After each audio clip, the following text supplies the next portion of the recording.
Bienvenidos al episodio número 150 de Tiene que haber algo más. En algún momento yo prometí que cada 50 episodios, que es más o menos un año, volvía yo y hacíamos un episodio especial.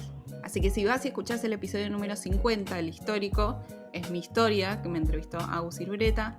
Después volvimos en el 100 e hicimos un episodio de preguntas y respuestas con oyentes. Y ahora, esta vez, el 150, vamos a hacer con preguntas de invitados que pasaron por el podcast, que me fueron mandando su pregunta grabada, así que tenemos la posibilidad de escuchar sus voces de todas estas personas que están alrededor del mundo. Así que vamos a empezar con la primera, con una pregunta de Marina Mamoliti. ¿Cuál fue el mayor desafío de pasar desde la idea a la acción en la creación de Tiene que haber algo más? La primera parte, si vamos como separaría un poco la conversación en lo que fue empezar el podcast, lo hicimos más como un desafío a ver si podíamos llevar algo a la acción. Entonces estuvo pensado como eso, era cómo podemos hacer un podcast sin saber cómo hacer uno. Y algo que recuerdo muy bien del principio es que yo tuve que vencer mi creencia de que no tenía nada para contar. Y esto ya era mucho después de como de tener una carrera profesional, un montón de experiencias, de haber viajado por el mundo varios años. Entonces eso fue algo que yo tuve que vencer. Y además me llevo como que no existe tener como todo bien delimitado y todo perfecto, porque las dudas se van aclarando en el camino mientras vos avanzás. Después, más adelante, cuando ya empezamos más con la etapa de empresa y tenés que empezar a hacer productos y ofrecer servicios, eso ya es distinto porque yo sentía un poco como que si ya estás en el baile, lo tenés que hacer, no hay tanta duda de pasar de la idea a la acción. Tenés que accionar y tenés que encontrar hasta que funcione, que después vamos a hablar un poco más de eso, de cómo hacer que las cosas funcionen.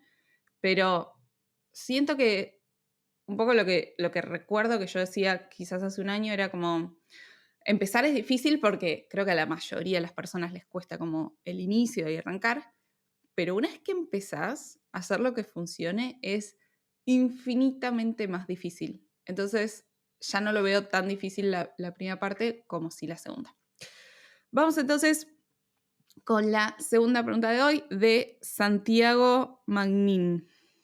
¿Qué harías diferente si empezases ahora con el episodio número 1 de Tiene que haber algo más? Creo que cambiaría, a ver, algo un poco específico del mundo del podcasting, es que el formato, para todos los que estén pensando en empezar un podcast, hacerlo crecer como en Spotify es recontra mil difícil. Entonces quizás lo hubiese hecho más formato YouTube directo, que es una plataforma que favorece el descubrimiento de nuevos videos y nuevas cuentas. Entonces quizás sería como más, un poco más visionaria y lo haría como que sea basado en video, porque nosotros empezamos basado en audio, aunque tenemos todas las grabaciones originales. Entonces eso podría ser una, pero después el formato sigue básicamente igual que en el episodio número 1. No cambiamos mucho eso. Vamos con la siguiente pregunta de Natalia Spitzer. Sabiendo hoy todo lo que sabes, ¿qué harías diferente cuando empezaste? Esta, bueno, ya la parte de podcast un poco la respondimos. Vamos a responder a la parte como más de empresa, que creo que sería como hacerlo más en serio, más rápido. Porque empezamos como medio tímido también cuando decidí probar que sea más una empresa y no solo el podcast. Fue exactamente a la vez que gané la beca de Georgetown y me fui a Washington. Entonces, ese proceso fue raro porque tuve 3 meses donde yo ya estaba dedicada a tiempo completo a esto, pero tuve que dedicarme a tiempo completo a estar en la universidad. Entonces, ahí fueron como empezar a delegar mucho más fuerte y a pensar en procesos. Y me acuerdo en ese momento que yo había grabado, antes de empezar todo ese programa, había grabado todos los episodios que iban a salir en 3 meses, porque yo ya sabía que no iba a poder grabar. Entonces, diría eso, como buscaría desde el inicio gente que sabe 10 veces más que yo, pero desde el momento cero, como que ya planearlo, decir, bueno, vamos a hacer esto, vamos a intentar hacer una empresa, juntémonos con gente que sabe mucho. Porque siento que en ese principio, como medio tímido, tuve que vencer mis propias barreras y mis sesgos, como de estar, que yo en ese momento pensaba que estaba bien, pero estaba pensando cosas muy chicas y daba más por sentado que el crecer iba a ser más fácil. Entonces creo que fue un camino de ir aprendiendo constantemente, pero hay que tener en cuenta que esa velocidad de aprendizaje y el tiempo que pasa no es gratis, porque en el medio te vas cansando, te vas frustrando porque querrías ver, en mi caso, más resultados más rápido. Entonces, creo que tomar esas buenas decisiones antes hubiese favorecido. Cuarta pregunta de Marina Ponce. Bueno, Maga, este audio es principalmente para felicitarte por llegar a semejante hito que es haber grabado 150 episodios del podcast. Definitivamente tiene que haber algo más. Está haciendo historia, así que felicitaciones por eso. Mi pregunta en conmemoración de este episodio tan especial es la siguiente. Si tuvieras que resucitar a alguien de la muerte y entrevistarlo en tu podcast, ¿quién sería? Contame, que me da intriga. Bueno, primero, preparándome como cuando acomodamos todas las preguntas que llegaron, que son un montón, y pensamos el guión y cuál va a ser el orden, y yo me puse a pensar qué iba a responder ante esto, porque son preguntas muy difíciles. Repasé como los últimos 50 episodios que hicimos, solo yendo en el catálogo de Spotify, y te juro que no lo podía creer porque es muy difícil como seguir haciendo día a día, semana tras semana, pero a la vez tener como esa visión a como un plazo grande mirando hacia atrás. Entonces estoy como muy asombrada que hicimos esto, y me acuerdo cuando hicimos el 100, que había una estadística así como que, no sé si era el 50 o el 80% de los podcasts que existen en internet solo tienen 3 episodios. Y creo que solo el 4% llegaba a 100 capítulos. Entonces ya llegar es un montón. Bueno, ante esta pregunta no sabía muy bien la respuesta, entonces tuve que googlear quiénes son personas que se murieron, y se me ocurrieron 2 personas. Una es Matthew Perry, el actor de Friends, porque había leído el libro, no sé si el año pasado o el anterior, y me acuerdo mucho que mi impresión de ese libro fue que había mucho abuso de sustancias, como él para sentir menos, como que parecía una persona que tapaba el dolor de no pertenecer, de que te quieran, y siento que, o sea, como humanos a todos nos pasan esas cosas, sin la parte de las sustancias. Entonces siento que me hubiese gustado poder hablar con él antes de que termine como termina su historia. Y después, por otro lado, se me vino también Kobe Bryant, el basquetbolista, porque parecía alguien que tenía como una ética de trabajo sobresaliente, como muy por encima de los demás, como que decían que él practicaba extra antes y después de los partidos o de los entrenamientos que tenían, y que a veces se levantaba como muy temprano, tipo 3 de la mañana, y iba al gimnasio solo.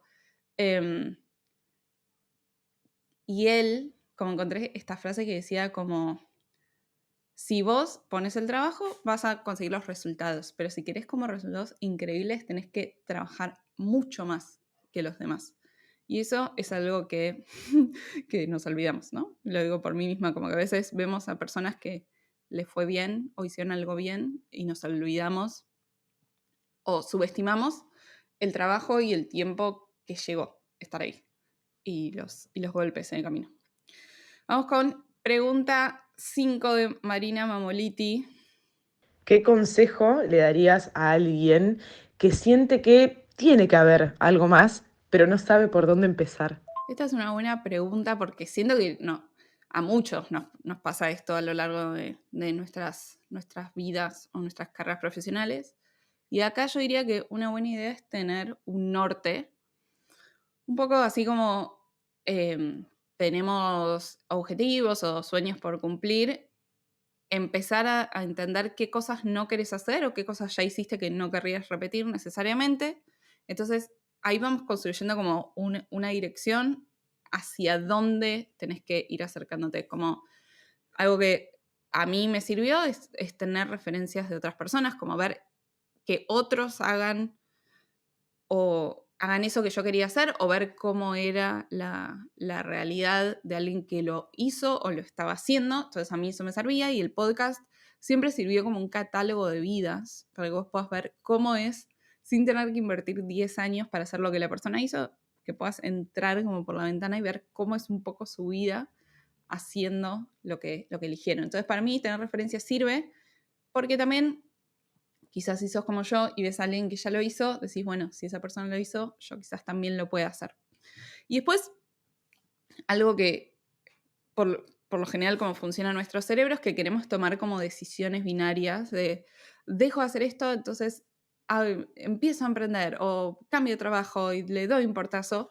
Y para mí vale mucho más la pena probar cosas con bajo riesgo. Es decir, como, por ejemplo, vamos al mundo del trabajo, que es un poco más fácil, como si tu trabajo no te llena, sentís como que estás medio desconectado, quizás en vez de renunciar, puedas, por ejemplo, ¿qué pasa si le dedicas tiempo extra fuera de tu trabajo y vas y ayudas un proyecto o haces un voluntariado? Como que tener una vida más rica afuera puede ser una opción. Entonces ahí, si vos probás y decís, uy, la verdad que hacer esto, un voluntariado y trabajar con, no sé, emergencia climática o desigualdad social, me interesa mucho más que vender lo que sea que haga tu empresa actual. Puede ser que vayas por ahí, pero como la idea de todo esto, como del probar a bajo riesgo, es ir haciendo pruebas pequeñas, sin mucho costo, para que vos puedas ver si eso te hace sentido, porque quizás vos creías que iba por ahí, lo haces y decís, no valía tanto la pena, como que no es esto lo que me llena.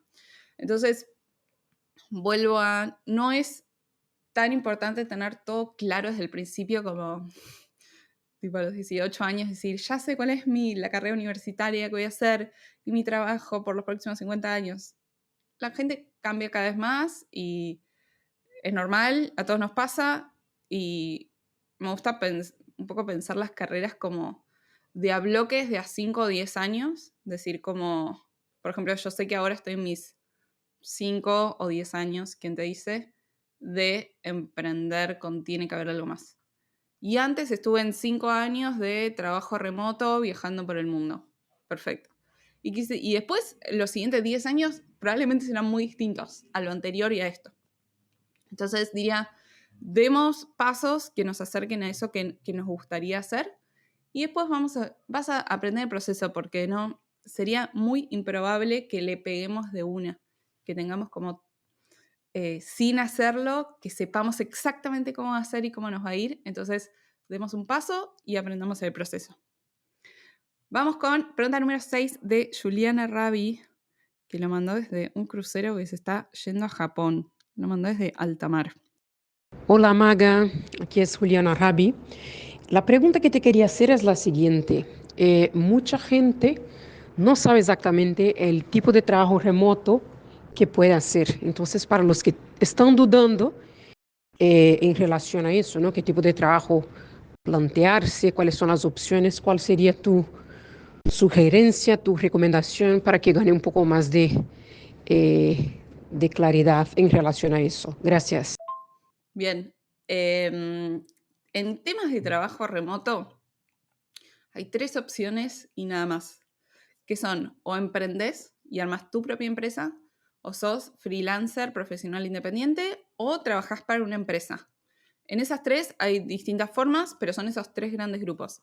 Tengamos en cuenta que emprender tiene un montón de riesgo, porque probablemente, o sea, estadísticamente a los que emprendemos nos va mal, y tenés que desarrollar un montón de habilidades que no sabías que necesitabas. Y vas a tener que hacer cosas que no querés hacer, cosas que no necesariamente sos bueno o buena, pero que sí lo necesita el negocio. Entonces tiene mucho de como hacer cosas porque el negocio lo necesita y no porque vos quieras. Entonces para mí como que no hay nada más lejos en ese sentido de como la libertad que parece que tenés si sos tu propio jefe. Después, en cuanto a ser freelance o profesional independiente, tiene algunas cosas que no se ven, como hay muchas horas que no son pagas porque vos tenés que administrar a tus clientes y quizás hacerle como la gestión del proyecto y coordinar y perseguirle que te paguen, cuando también tenés que desarrollar otras habilidades que quizás si vos sos un profesional independiente en, no sé, marketing digital, claro, por pronto también tenés que saber o de contabilidad para que tus números no se vayan no se te desmadre todo, o entender cuánto cobrar y cómo venderte, y todo eso es extra, quizás lo querés hacer o no. Y después la última opción, que es como trabajar remoto en una empresa, sea a tiempo completo, sea part-time, sea en relación de dependencia o contractor, que esa es mi historia, eso es lo que yo hice, y por eso para mí tiene un montón de beneficios, que como un sueldo todos los meses, que eso es un montón, en un mundo tan complejo, y solo necesitas una empresa que te contrate. Entonces, para mí ahí hay mucha oportunidad, que por eso es ese nicho particular que nosotros potenciamos con el programa que hacemos de transformar tu carrera a trabajo remoto. Solo para personas que quieran trabajar en empresas, porque ahí los podemos ayudar y acelerar mucho la carrera. Pero diría que esas 3 son las opciones, depende cuánto grado de libertad o seguridad vos quieras, podés elegir e ir probando y después puedes cambiar de opinión. Vamos con pregunta número 7 de Vivi Maidanic, invitada número 1 del podcast. ¿Cuál dirías que fue el mayor aprendizaje entre el capítulo 100 y el 150? Bien, primero, no puedo creer todo lo que hicimos. Antes de entrar a grabar le mandé un mensaje al equipo como, de verdad no puedo creer, porque además justo entre el 100 y el 150 no solo hicimos las entrevistas, como todos los martes, que eso sigue histórico igual, sino que también hicimos muchos capítulos extra que no tienen un número, entonces son más de 50 capítulos que hicimos, que son participantes de la membresía y del programa de transformación de carrera. Entonces pudimos traer muchas nuevas historias de ver cómo personas agarraban y incorporaban las cosas que ofrecíamos desde Tiene que haber algo más en sus vidas. Entonces, esos capítulos creo que fueron, todo ese grupo de capítulos, mis preferidos. Los van a ver mezclados entre las entrevistas porque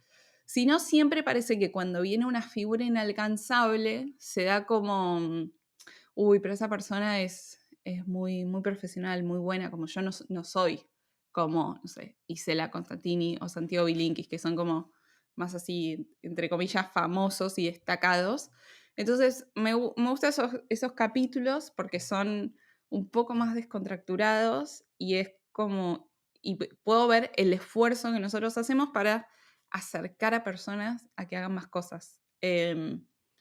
Entonces, esos me gustaron mucho. Y después, a nivel como más general, cambiamos muchísimas cosas en esos 50 episodios. O sea, algunas que se me vinieron a la cabeza, por ejemplo, como no estaba toda esta parte de Tiene que haber algo más, que es corporativa, donde trabajamos con empresas y los ayudamos a llenar sus equipos con talento remoto, que nos llegan unos perfilazos espectaculares desde 21 países del mundo de personas que ya están listas para trabajar remoto. Entonces todo eso no estaba, y ahí eso en particular es una buena palanca para nosotros para acelerar la misión, que es acortar la brecha de posibilidades entre profesionales y las oportunidades que hay en el mundo. Entonces todo eso ya es un montón. Por ejemplo, no estaba el correo que mandamos todas las semanas con búsquedas de trabajo remoto donde la gente va y aplica. Hicimos 4 grupos del programa de transformación de carrera, que son más de 100 personas. Hicimos un curso grabado, lanzamos todo un producto nuevo con oportunidades de trabajo remoto que en 2024, o sea, en más o menos 10 meses de 2024, compartimos más de 2.700 oportunidades de trabajo remoto, que es una bestialidad.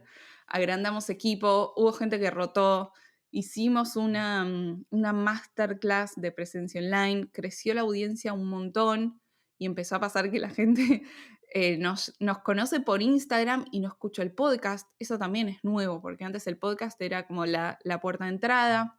Cambiamos la imagen y eso lo pueden ir viendo si van para abajo o en las redes sociales o en Spotify. Antes creo que probablemente en el episodio número 100 yo ni aparecía en videos y eso lo requirió la marca y mejoró un montón. Entonces hicimos una barbaridad de cosas en estos últimos 50 semanas. Vamos con, tenemos una sección de preguntas que es de mi familia, que ve todo esto, que ve cómo lo voy haciendo, pero desde el otro lado. Vamos acá con 2 preguntas seguidas. ¿Cuál fue el invitado que más te dejó huellas y el que más te costó entrevistar? Bien, y acá gracias a mi tía Vivi por mandar esta pregunta. Yo siento que siempre voy aprendiendo cosas de las personas, como que siempre en las grabaciones hay algún momento donde es 1 o 2 frases durante la hora y media que estamos ahí, que yo la noto en particular en mi cuaderno, que no tiene que ver con la entrevista, sino que resuena mucho conmigo. Entonces, creo que, yo qué sé, son entrevistas que no importa en el momento que estés, si ya llegaste a un podcast que se llama Tiene que ver algo más, algo va a cliquear de lo que dicen. Y es muy atemporal, que eso era algo importante para mí hacerlo, que se puedan escuchar, que es como pasa todos los capítulos, todas las semanas, y que no sea algo que lo hacemos muy de noticia de la actualidad, que después en 3 meses ya no tiene sentido escucharlo. Entonces, no importa en qué etapa esté, me doy cuenta que yo sigo aprendiendo con las personas, aunque no estemos en el mismo momento. Y además, en cuanto al como qué me cuesta entrevistar, me sigo poniendo nerviosa si no conozco mucho a la persona, porque no sabes con qué te vas a encontrar del otro lado, con qué predisposición o qué humor, aunque no vengan obligados. Entonces, sigo teniendo eso. Y cuando hay momentos donde no estoy grabando todas las semanas, quizás porque ya como que grabamos de antemano y juntamos varios episodios, y hubo un momento en estos 100 episodios que me acuerdo que frené de grabar como un mes. Y cuando volví fue re difícil. Como que es realmente un ejercicio de práctica de prestar mucha atención a lo que te están diciendo durante un periodo muy largo de tiempo, plantear ideas muy complejas, poder responder a lo que la otra persona te diga con algo más o menos coherente o inteligente. Entonces, es una práctica y probablemente si yo ahora voy y escucho el episodio 1, me daría como mucha impresión ver mi primera versión, pero bueno, yo qué sé, es lo que es realmente un ejercicio. Vamos entonces con una pregunta de mi mamá. ¿Cuál es el secreto para mantener la motivación? ¿Cuál es el secreto para mantener la motivación? Para mí es no depender de la motivación, porque ya ahora nada de lo que tengo que hacer depende como de que yo tenga ganas de hacerlo en ese momento, sino que está todo pensado como procesos y un engranaje.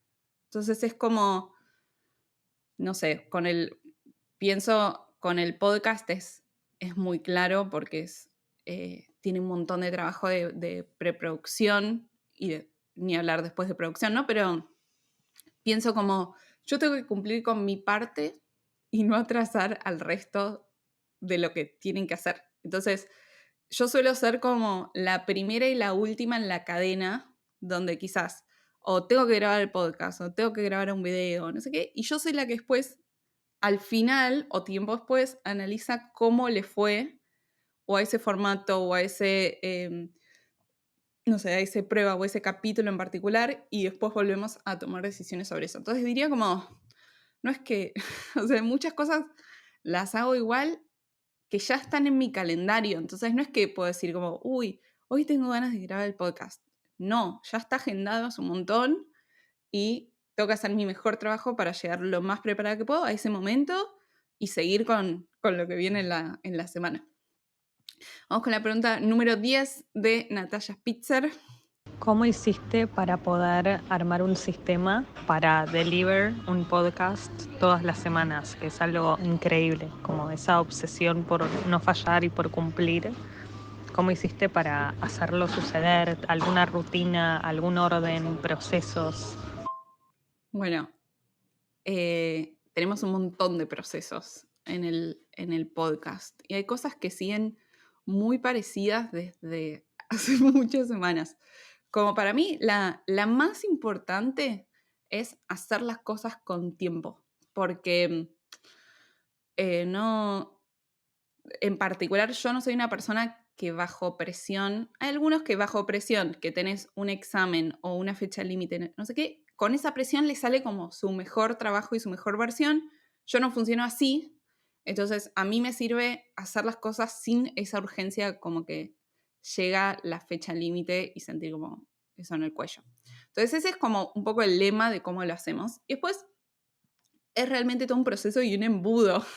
O sea, desde el momento cero de empezar el podcast, tengo la misma planilla de Excel con posibles invitados, que todas las sugerencias caen ahí, o si veo algo interesante, cae ahí, y ahí empezamos como a investigar si esas personas pueden ser invitadas. A veces no es tan delegable el criterio de qué hace que una persona venga al podcast, pero un poco sería como que tenga cosas interesantes para contar, que tenga buena comunicación y sea como entretenido para los que lo vayan a escuchar, porque es tan importante eso como lo primero. Que no sean quizás cosas muy, muy repetidas a lo que trajimos y que en particular, que esta es la más difícil, que sea interesante para mí, porque yo soy la que después tiene que estar ahí un montón de horas preparando y entrevistando.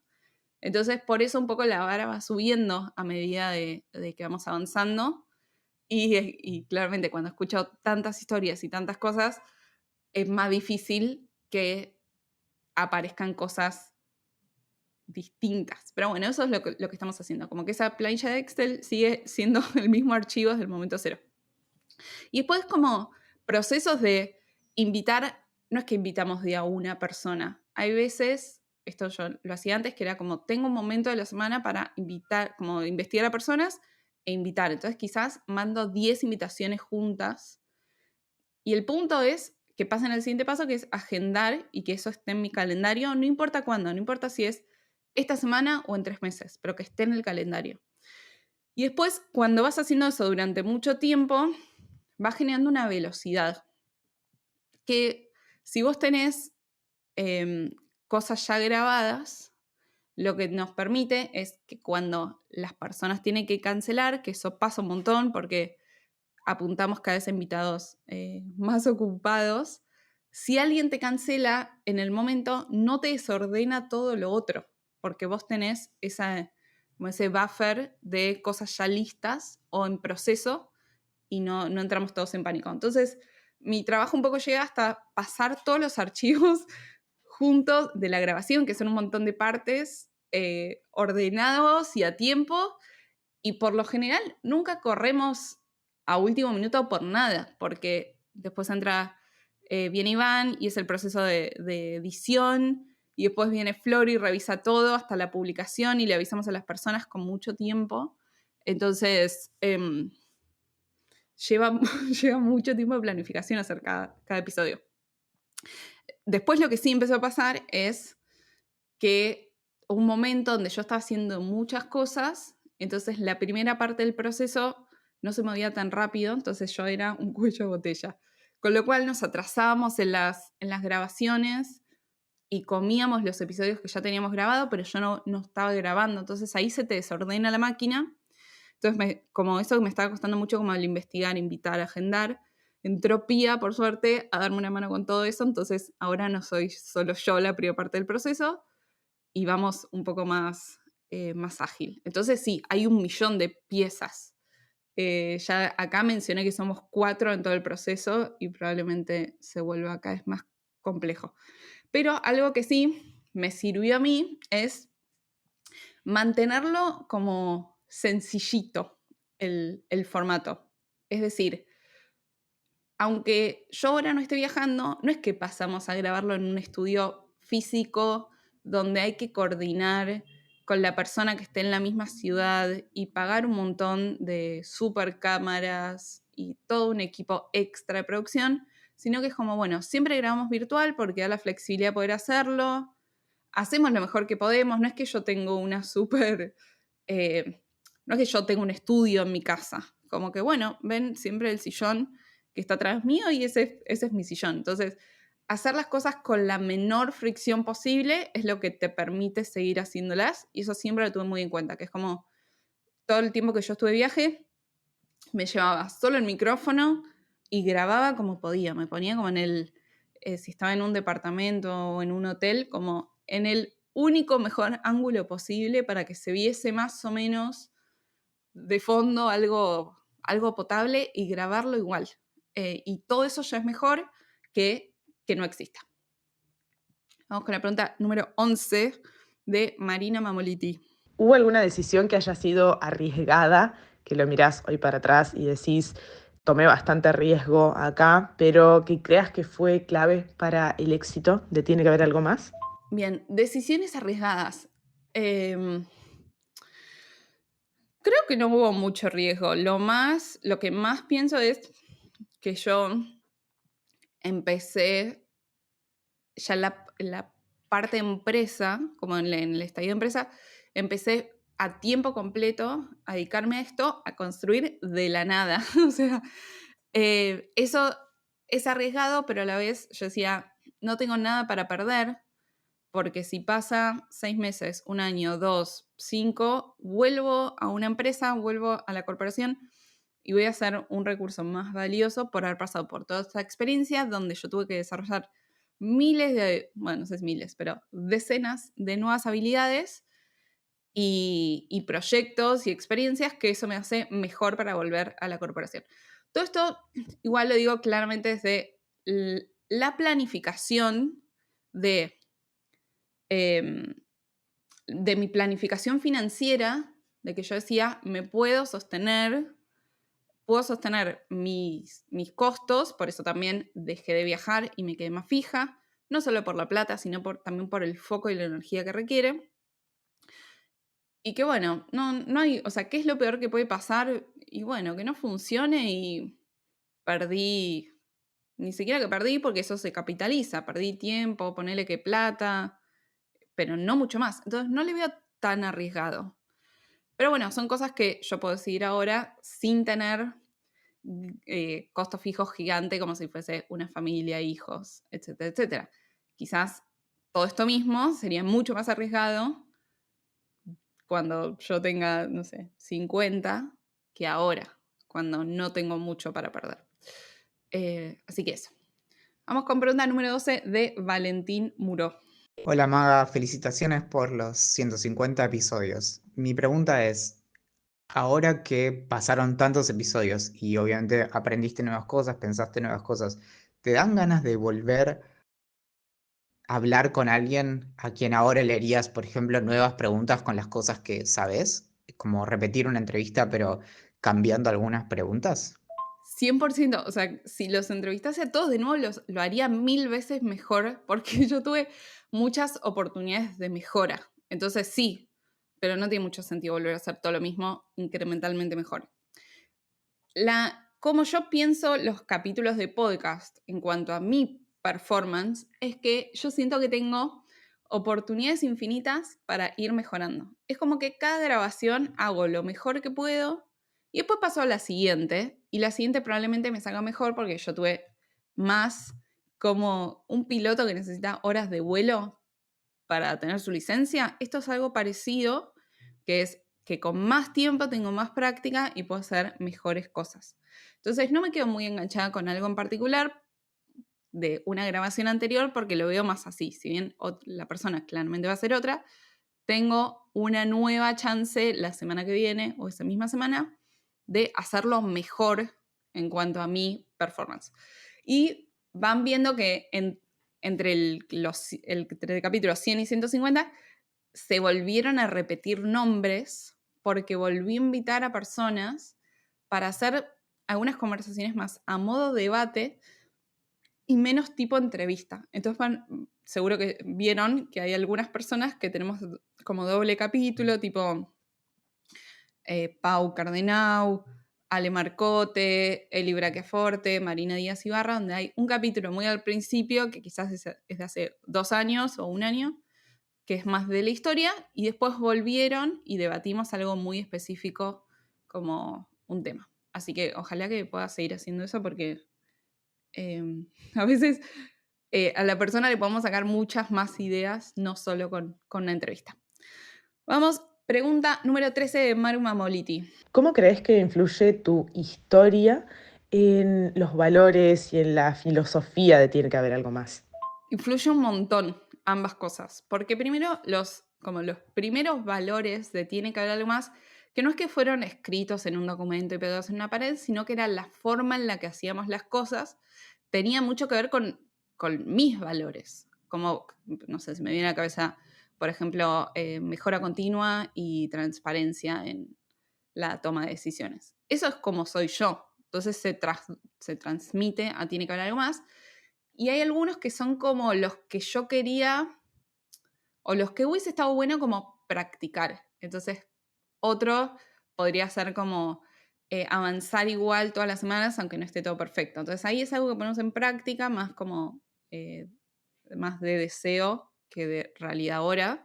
Y después, claramente, fuimos expandiendo, ¿no? No es que ahora, hoy tampoco tenemos un listado de los 10 valores, pero sí veo que como que hay muchos patrones de cómo hacemos las cosas que se van repitiendo y van mejorando y van cambiando. Y después mi historia claramente está al servicio de todo esto porque el podcast, esto ya lo hemos contado, pero el nombre del podcast fue lo que yo dije en 2016 cuando quería salir de la oficina y decía, tiene que haber algo más que trabajar acá por los próximos 40 años hasta jubilarme.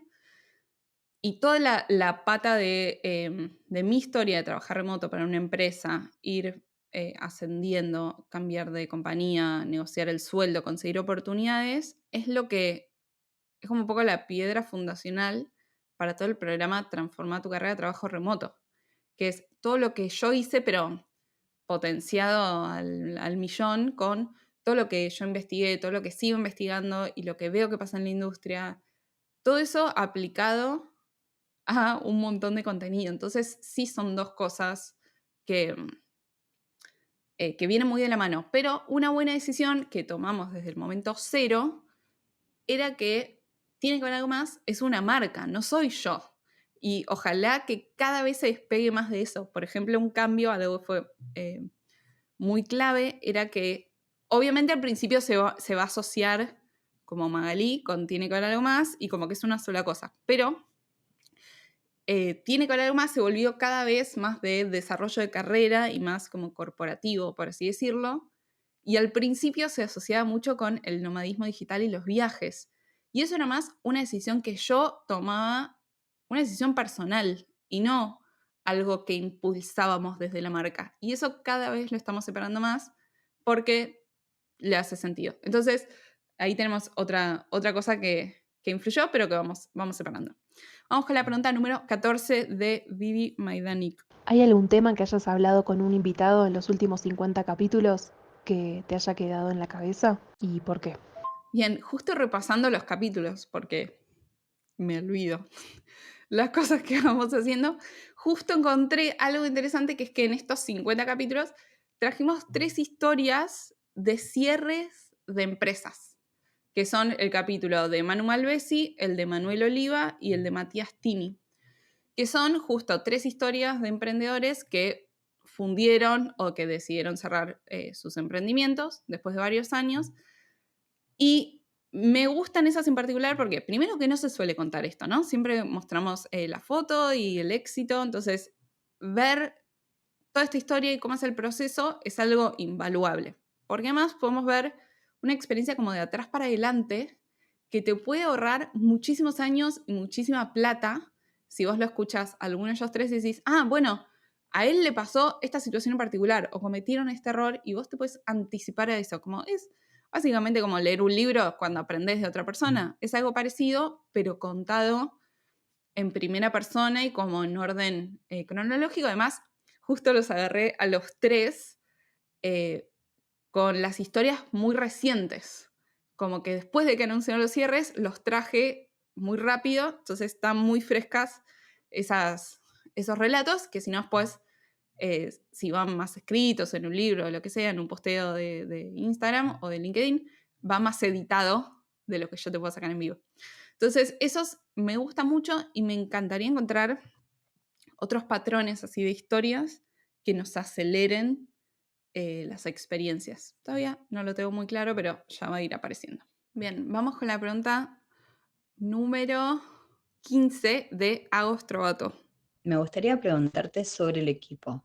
¿Qué 3 cosas crees que fueron claves a hacer con otros para que tiene que haber algo más siga adelante? Bien, en cuanto al equipo, esto es recontra importante porque muy rápido te das cuenta que necesitas como dividirte para poder hacer cosas a la vez o más rápido. Entonces, desde muy temprano ya se empezaron a delegar tareas y yo soy una persona que confía mucho en los demás. Entonces, todos tienen mucha autonomía como de decidir sobre las cosas. Como que intento no ser muy exigente en los detalles, porque si no, nos frena, sino que lo veo más como, bueno, mañana lo podemos hacer mejor, como que es un pensamiento más de mejora continua a que cada cosa salga perfecta. Siento que soy, o sea, debo ser mucho más exigente conmigo misma que con los demás. Pues me lo pueden chequear el equipo cuando escuche esto, pero siento que hay espacios donde todos pueden opinar, todos pueden aportar ideas, qué les parece mejor. Intento como no complicar las cosas porque sí, como que mucho esfuerzo en cómo podemos hacer cosas que sean más fáciles, más simples para todos. Entonces eso por un lado, y después siempre como hago mi mejor esfuerzo de celebrar los logros, como los avances. Así estamos como todos estamos como involucrados en que esto le vaya bien. Y además, solo entra gente con la que querramos trabajar. Como que el proceso es cada vez más formal y hay algo que para mí es más importante como la actitud, el sentido de la responsabilidad y la adaptabilidad, porque esto cambia todo el tiempo, más que lo técnico que vos puedas resolver. Entonces son esas cosas que yo como que soy lo anti-micromanager. Como tenemos pocas reuniones, cada uno lo toma con responsabilidad y lo decide. Hay muchísimo que lo hacemos asincrónico, de como resolvelo cuando quieras y como quieras, pero que las cosas salgan como que los martes tenemos que publicar capítulos. Después, si lo haces el día antes o un mes antes, a mí no me importa y de verdad no me detengo en eso porque yo estoy trabajando mucho en la parte que yo tengo que cubrir. Entonces, todo eso es fundamental. Eso, y como la confianza, ¿viste? No quemarle la cabeza a las demás personas, que a mí me lo han hecho mucho otros jefes. Vamos con la pregunta número 16 de Maru Mamoliti. Me encanta que Maru mandó muchas preguntas. ¿Qué aspectos de tu historia cambió el emprender? ¿Y qué descubriste sobre vos misma en el camino? Bueno, que mi estilo de vida cambió radicalmente en que se fueron los viajes y me quedé fija para trabajar y para ponerle más energía y más foco. Entonces, con lo cual, a mí en lo personal me afectó de tener menos novedad, conocer menos personas por semana y menos lugares y menos experiencias nuevas y más aislada, porque como todo el equipo está remoto, no es que nos juntamos. Entonces, bueno, que es la definición de remoto, ¿no? Entonces hay muchas veces que yo estoy como tras la computadora, o sea, en mi casa o en el coworking, y yo qué sé, trabajo, pero es difícil saber el impacto, saber cómo repercuten las cosas con las personas que no estás viendo presencialmente.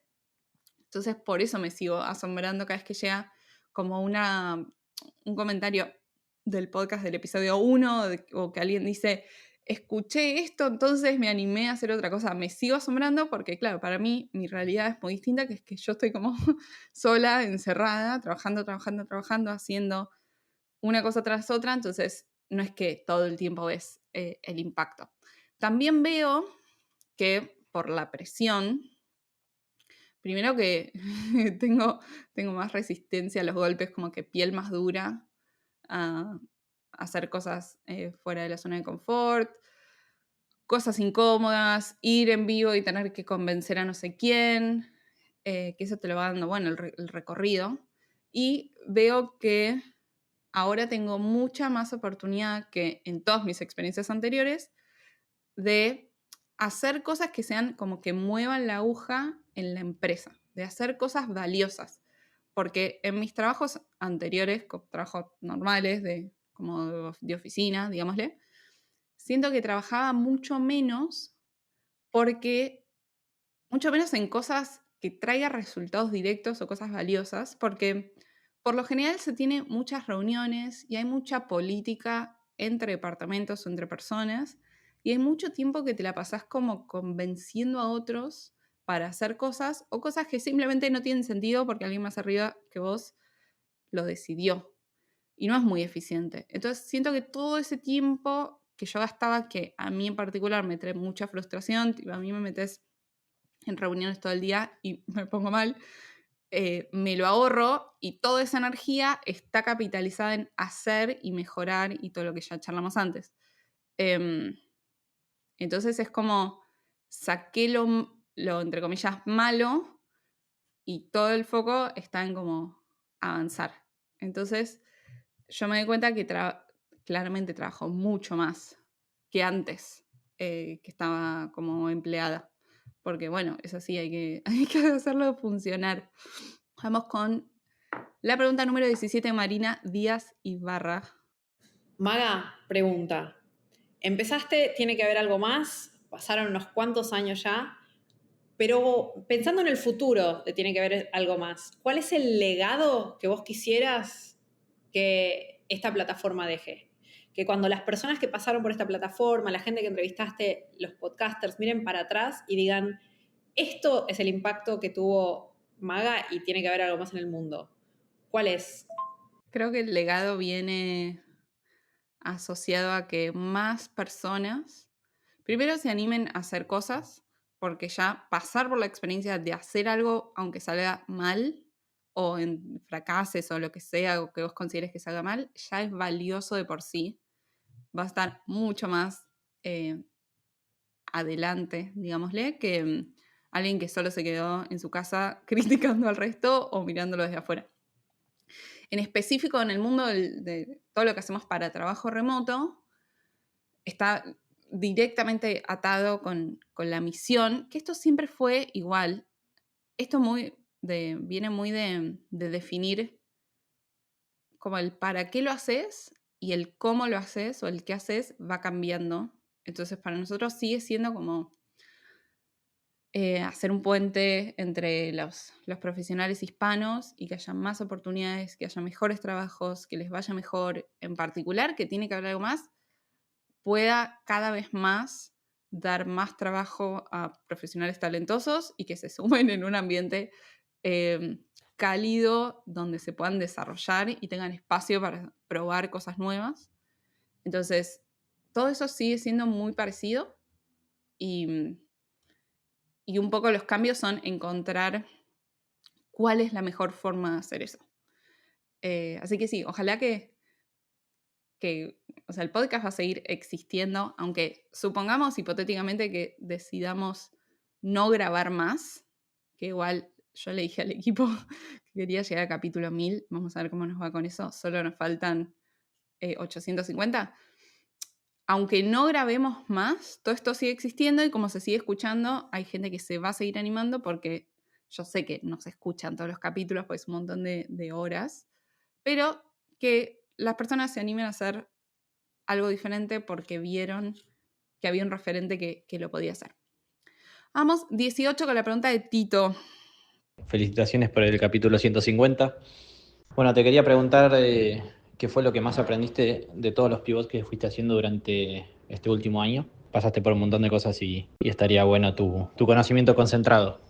Muy buena pregunta, sobre todo de alguien como que fue viendo internamente cómo fueron todos esos cambios, que a lo que él se refiere es no tanto al podcast, sino como a los productos y servicios que si seguís a Tiene que Haber Algo Más hace mucho tiempo y lo ves las cosas que publicamos en redes, seguro que vas viendo que aparecen propuestas nuevas y después lanzamos programas y desaparecen y no sé qué, no sé qué. ¿Qué aprendí? Porque hicimos muchas cosas y algunas fueron muy dolorosas. Aprendí, hay un concepto como en el mundo de los emprendimientos que también aplica para la vida, que se llama momentum, que es como la velocidad de cuando vos empezás, ponele, y tenés que, no sé, hacer girar una rueda, al principio es difícil, pero después vas ganando velocidad y se vuelve más fácil. Y ese momentum es muy importante porque es lo que te permite hacer cosas sin tanto esfuerzo porque ya estás como en velocidad crucero y es donde nosotros estamos. Entonces, por eso hacemos cosas tan rápido. Que además me acuerdo que en específico con lanzamientos de programas y cosas así, fuimos acortando la velocidad con la que lanzábamos nuevas cosas al 50% cada vez. Lo que te diga, que antes nos llevaba 6 meses entre cosa nueva y cosa nueva, después 3, después 1, así como lo fuimos acortando. Entonces, por eso podemos hacer cosas muy rápido, porque es básicamente la experiencia. Entonces, pienso el ganar momentum como, usted esta referencia, tipo la liana de Tarzán, que tenés que tomar impulso, agarrarte la otra y saltar. Un poco es eso lo que estamos haciendo. Y son cosas, son cambios difíciles, porque no solo que requiere pensarlo mucho, soltar es difícil en general. Estamos en un ejercicio también, como siempre, fue limpiar, hacer cosas menos cosas para que se entienda mejor qué hacemos, porque si no todo es una confusión, que igual va a ser una confusión, pero no importa. Y hay cosas que son dolorosas, porque obviamente me gustaría que funcionaran de una y ya está, e irnos todos a celebrar.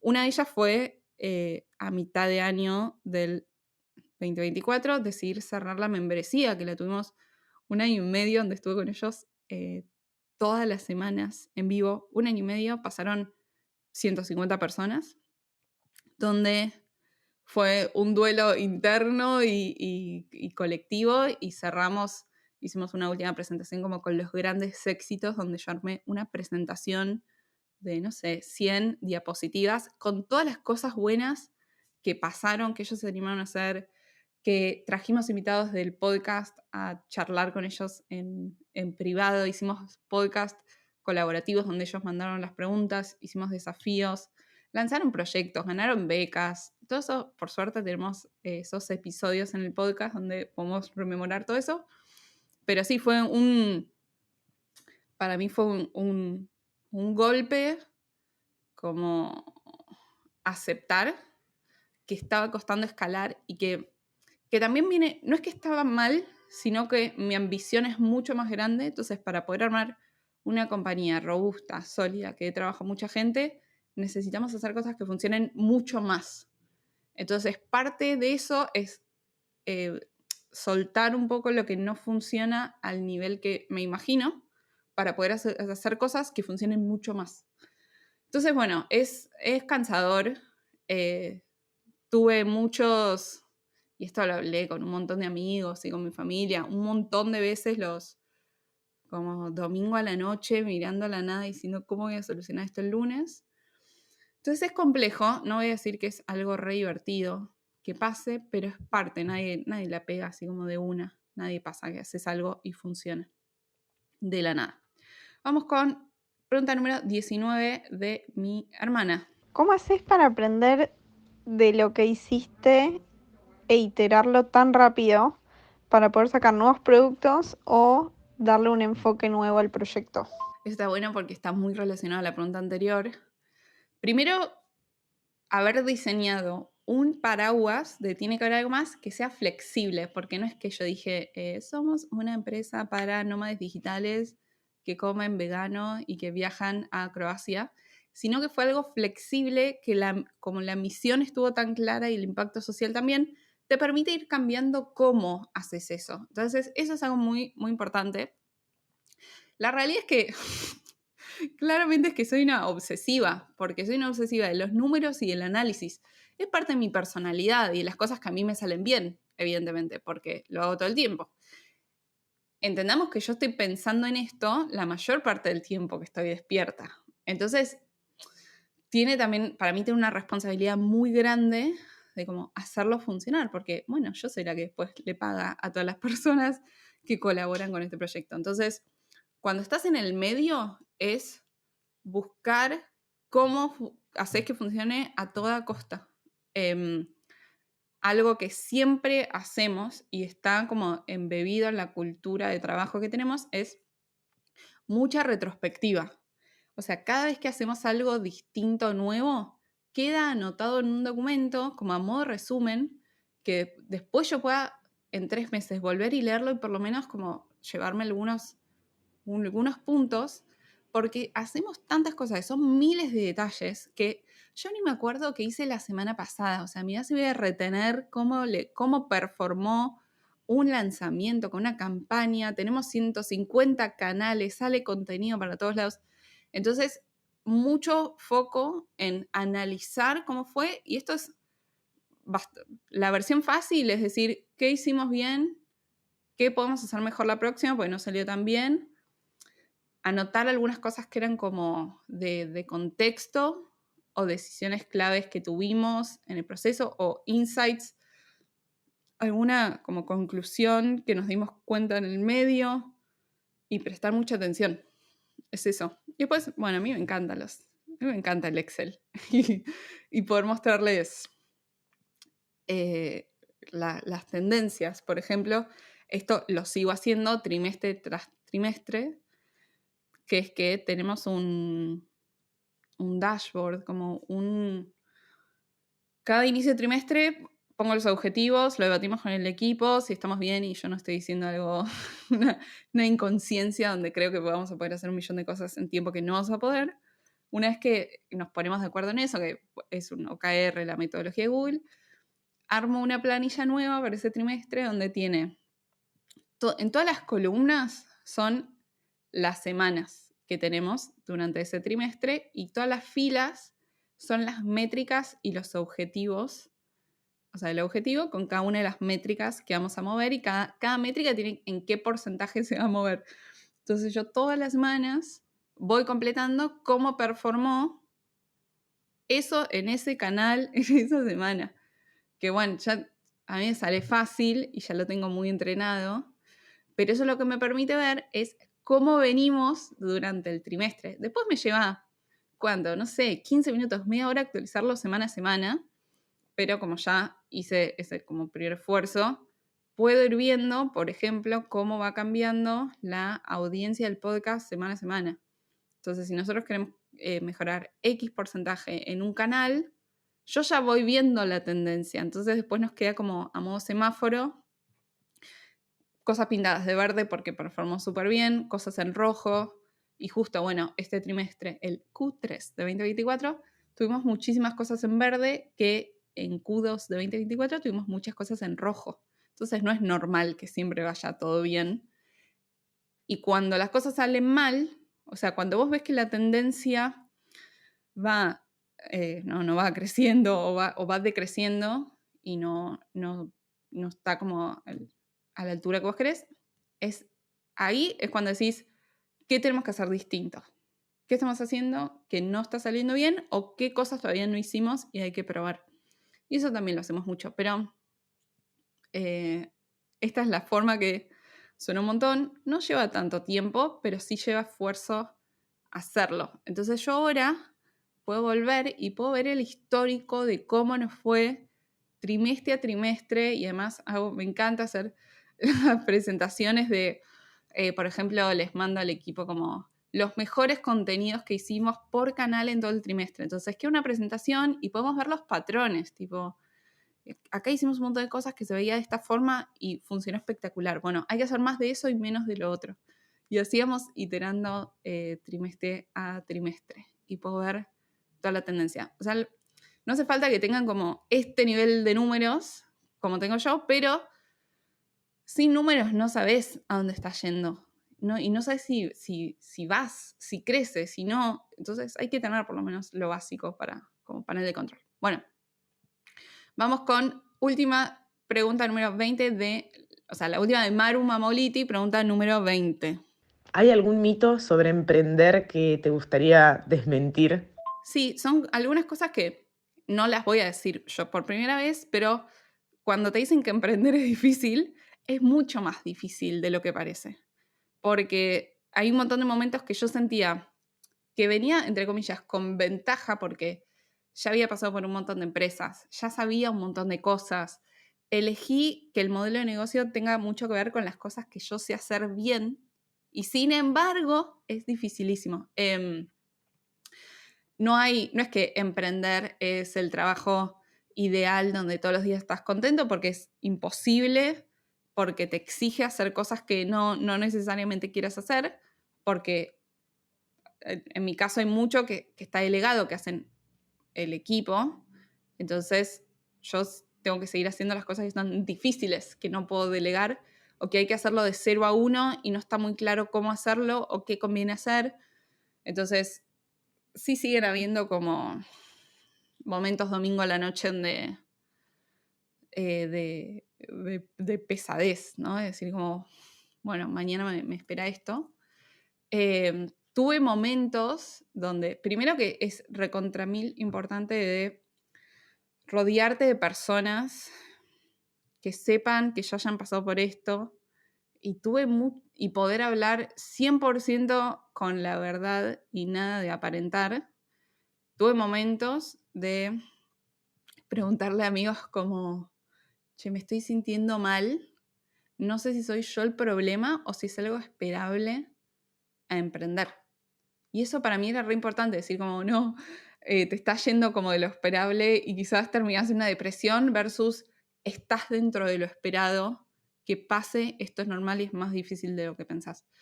Entonces, para mí, esto que se piensa como emprender es la libertad absoluta, elegir tus tiempos, manejarte y elegir con qué clientes, no es así. Para mí es todo lo contrario, es como la presión de resolverlo como sea, porque igual a la gente hay que pagarle y hay que hacerlo. Hay que hacerlo aunque no sepas cómo, a menos que elijas no hacerlo más, que también está perfecto, es decir, cerrar sin necesariamente fundirte, pero no es que emprender es como, uy, trabajo cuando quiero, no, claramente trabajás mucho más de lo que trabajarías en un trabajo normal, porque pensás que a futuro puedes construir algo que sea mucho más valioso que tu sueldo acumulado en el mismo periodo. Entonces es difícil, no es para cualquiera, hay que tener como la piel gruesa. Vamos con pregunta número 21 de Natalia Spitzer. Una enseñanza que te haya dejado algún participante que te haya quedado dando vueltas en la cabeza después, o varias, porque me imagino que te deben de dejar algo todos los entrevistados, pero no sé, algo que tengas muy presente ahora. Tuve que repasar las notas porque siento que estoy como tan expuesta a tanta información en tan poco tiempo, como la semana pasan tantas cosas que me olvido. Entonces, repasando justo lo que tenía en el cuaderno de no sé cuánto duran los cuadernos, tiene que ver algo más, pero van cambiando. Por ejemplo, el capítulo 149, que fue con Diego Sáez Gil, él en un momento contaba que él pasó por Y Combinator, que es de las aceleradoras de emprendimientos más importantes de Estados Unidos, y en un momento se junta con Paul Graham, que es el fundador, que no sé cuántos se juntan con él, muy pocos, y le dijo, lo que estás haciendo lo tenés que pensar 10 veces más grande, y eso es algo que fue una de esas cosas que yo noté en el capítulo que no tenían que ver con la entrevista, pero el hacer ese ejercicio de pensarlo 10 veces más grande, porque hay muchas veces que yo caigo como en esta mentalidad más latina de pensar las cosas en chico, lamentablemente. Y él también le dijo como, no me muestres una presentación, no saques un PowerPoint, contame así cara a cara y convenceme, diciendo que muchas veces hacemos cosas como la típica de emprender que decís, no, primero tengo que tener el logo y la marca para después salir porque ¿qué van a decir? Todo eso no importa, importa quién puedes convencer. Y si pienso también en, justo, el capítulo que va a ser el 151 de Marina Díaz Ibarra, que vino a ser un debate del futuro del trabajo, como me quedé pensando en cómo ella toma las decisiones, en qué sumarse o no a los proyectos, y entender dónde está tu límite, qué cosas ya no tenés que pasar por eso, no hay ninguna necesidad de pasarla mal o hacer algo donde no sé, si no tenés la necesidad que no resuene con vos.